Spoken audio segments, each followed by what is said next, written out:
সন্ত্রাসবাদীদের কোনো ধর্ম হয় না। ছোট থেকে শুনে যাচ্ছি সন্ত্রাসবাদীদের কোনো ধর্ম হয় না, সন্ত্রাসবাদীদের কোনো ধর্ম হয় না।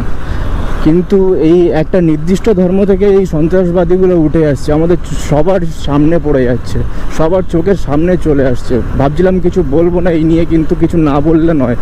আমরা সবাই দেখতে পাচ্ছি বাংলাদেশ থেকে শুরু করে আমাদের মুর্শিদাবাদ থেকে শুরু করে কি অবস্থাটা চলছে। একটা নির্দিষ্ট ধর্মের লোক এগুলো করছে।